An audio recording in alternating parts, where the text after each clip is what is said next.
Hi,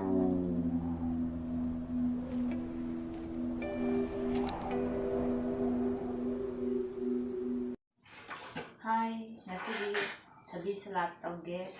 Thabi ama leire, dagi chanam paste ama lore, dagi tilau ama, morok powder, dagi thum, soya sauce leire, dagi chaat masala leire.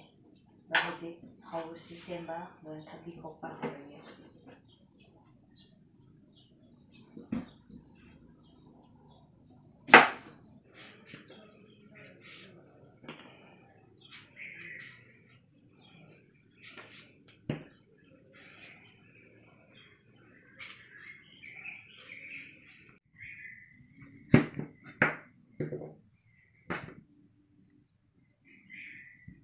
Miyai kakpiro.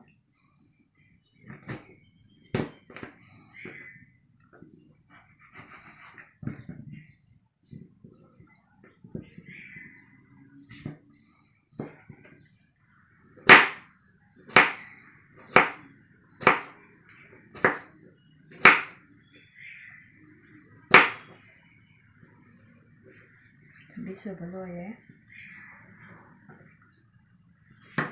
Thabi starting kasi.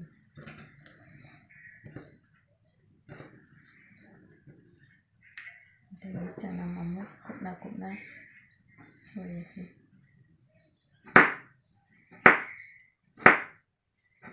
Okay.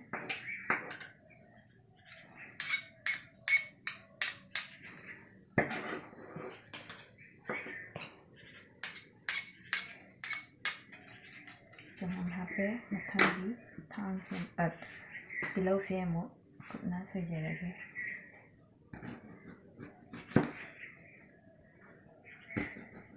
Jare tilau soiba.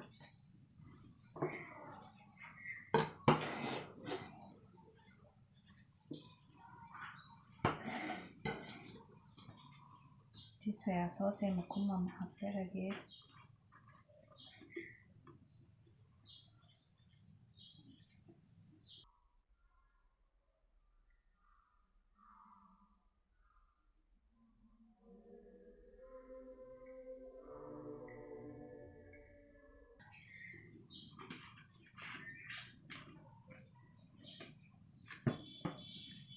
Morok kita hapjarage.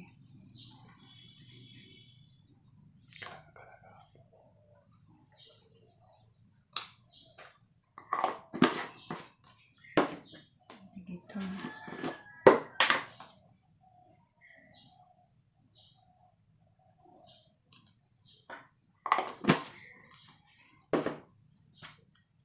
Jadi chaat masala sih kita.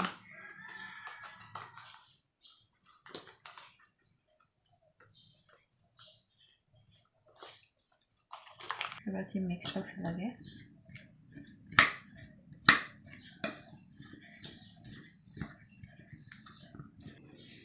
Sido jare topa ada chana bhuji.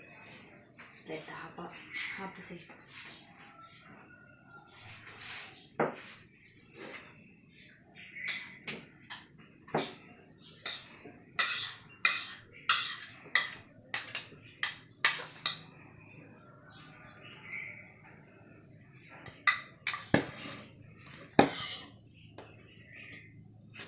Hꯧzik loijare mayam. Tang sai da loisinjarage. Bye.